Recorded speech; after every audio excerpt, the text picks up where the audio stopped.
Greetings, Minecrafters, and welcome to another Minecraft discussion on this glorious December day. My name is Kimberly Quinn, and I am excited to talk to you today about.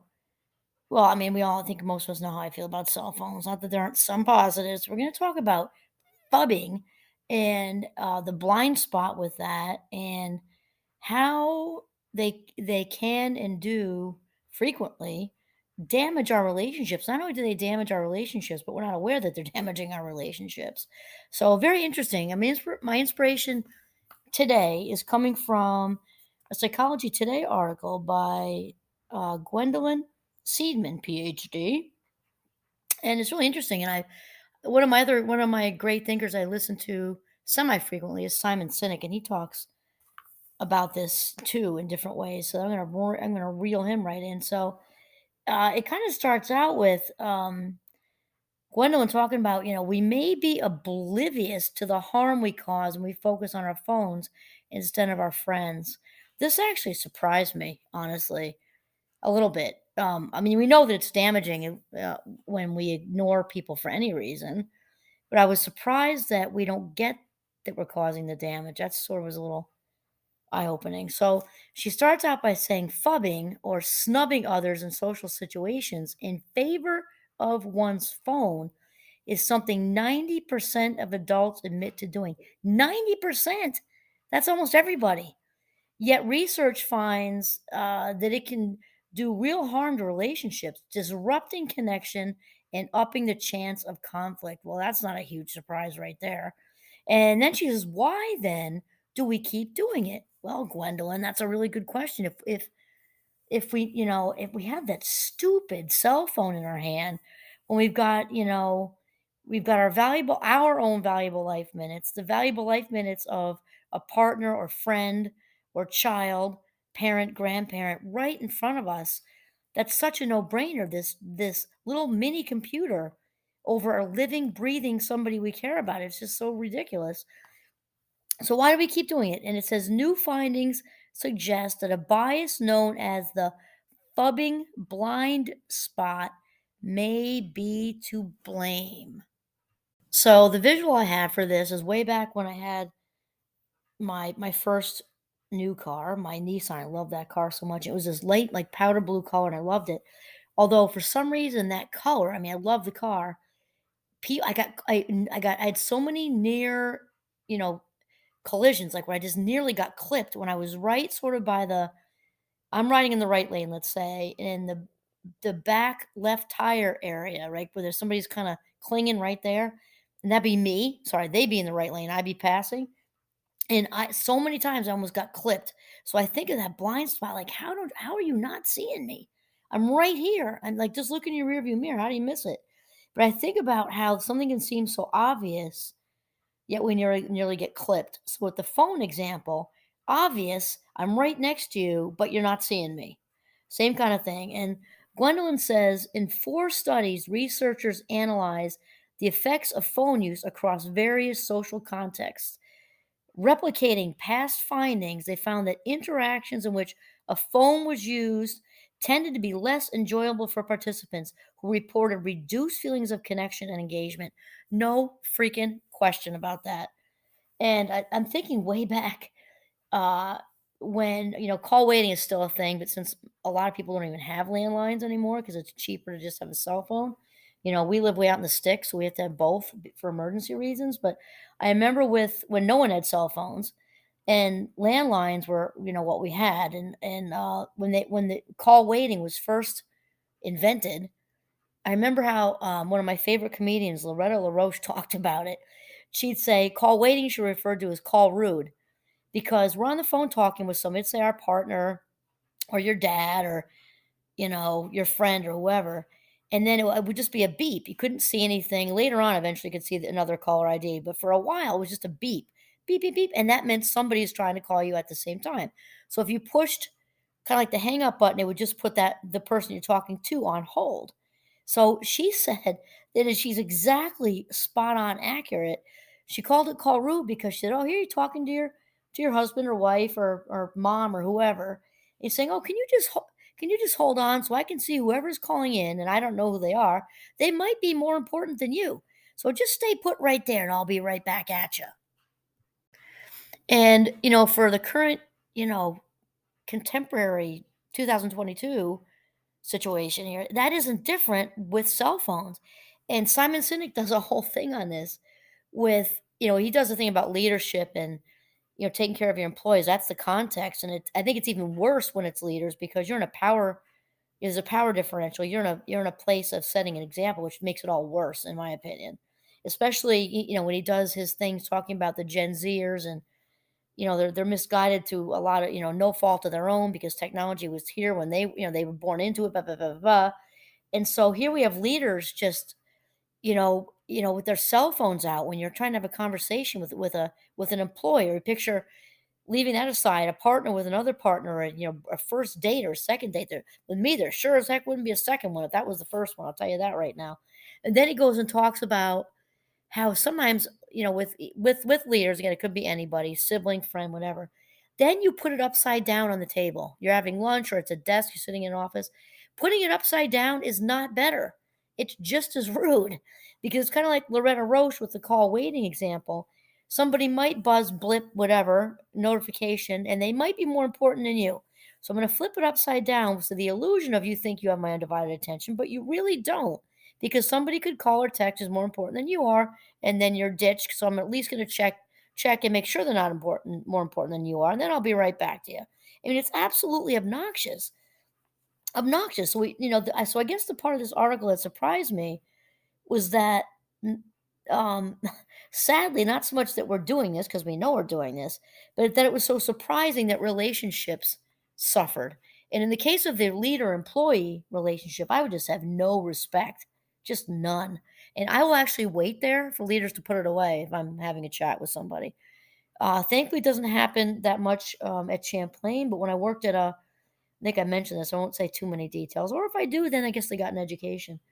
I worked at a bartending job and there was a manager who was just known for this, and I would just wait. I don't care what your status is here. I'm not going to tolerate being treated like a third class citizen. I wouldn't say all that. I would just do the quietly effective thing, stop in mid sentence if he answered something, wait awkwardly, and then be like, oh, I'm sorry. And I wouldn't say that's okay because it's not okay. And then we would just pick up where we left off. So he needed leadership 101. That was just sort of like a precursor. But anyway, so Gwendolyn goes on to say, um, yet these effects. Oh, wait a second. I have to start back here because I forget. Replicating past findings, they found that interactions in which a phone was used tended to be less enjoyable for participants who reported reduced feelings of connection and engagement. Of course, they have reduced feelings of connection and engagement because you're being ignored for somebody who might be potentially more important, or worse, some stupid video game. So then she goes on to say, yet these effects were apparent only when the person was the one on the phone. When participants examined their own phone use, they significantly underestimated the negative effect it would have on their partner's enjoyment and engagement. That's wild. So when it's the other person ignoring us, we're clued right in. But when it's us ignoring someone else, not so much. We're just missing the forest for the trees there, I guess. And then Gwendolyn goes on to say people don't seem to feel that their phone use negatively affects the people they spend time with, even though others' phone use bothers them. Explains the person who did the study, Alyssa Barrick, PhD, from Case Western. Wild. That's just wild to me. I don't know. I'm just guessing. I wonder if this is because people in general become so self-absorbed with not just the invent of the internet, but with social media. Because I know way back when Facebook was first invented or whatever, so it goes back probably, I don't know how many years that is, 15 or 20, at least 15 anyway.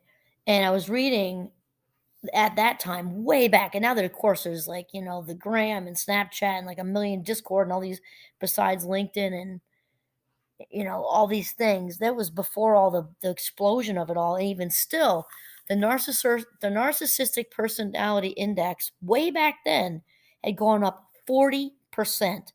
40%. So we talked about narcissistic personality behavior is not necessarily a disorder. That's a big one. Because people can be not at the level of disorder, but behaving very narcissistically as a personality style.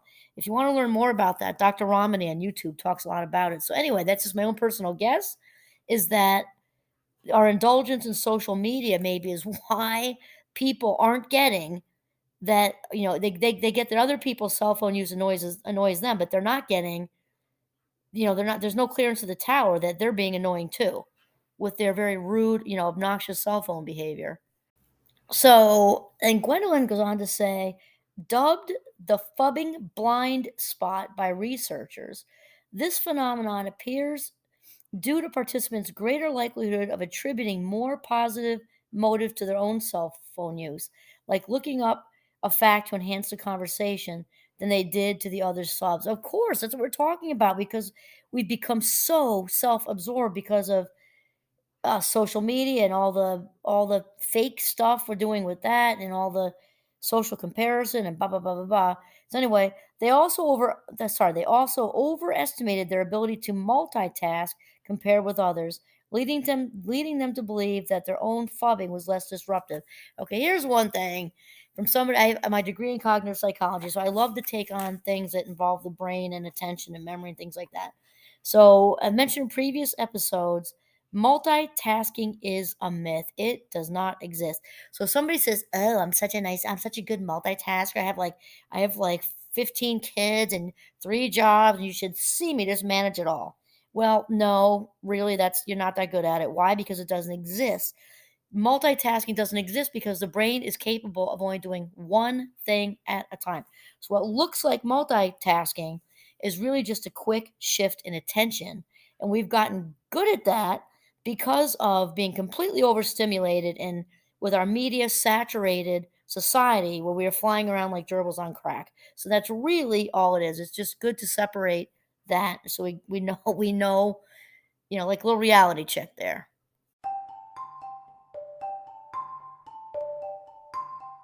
So then Gwendolyn kind of talks about breaking the habit, and Simon Sinek does a beautiful job at that, especially since his context is leadership, though it could be anything. But I think the reason I said especially is because the leaders are hopefully setting a good example, at least after watching his videos. He says, not just turn it off, it should be 100% off, not on standby. That's it all. Wait and see if somebody's more important than you, texting or calling thing. No matter what we say with our words to qualify it, none of it matters because it's all BS.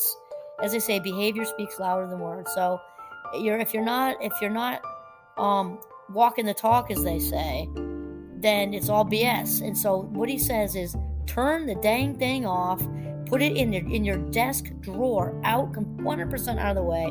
Sit there with open body language, hands by your side or on the chair armrest or on the desk with your hands folded even, but open body language. No phone can possibly disrupt the conversation. That's what we're talking about. And transfer that into personal world with partners. Go stuff it in a sock drawer, put it downstairs, put it anywhere, but right where you are with the person who's right in front of you.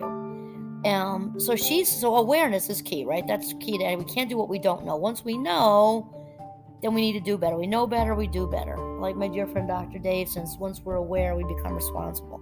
So once we sort of get that the cell phone's on anywhere near us or in a conversation is completely obnoxious and disrespectful, we should no longer do it. Okay, then she says, okay, so simply being aware, yes, that your phone use may be negatively affecting your loved ones in ways you can't always see could go a long way toward breaking the phubbing habit. Barrick advises, before you walk into a social engagement, consider putting your phone on silent, she says, and just enjoy your tech-free time with others. I'm telling you, unplugging the drug, euthanizing the device, right? It will do wonders for your relationships. Also, if you're in a class and what you retain, all of it.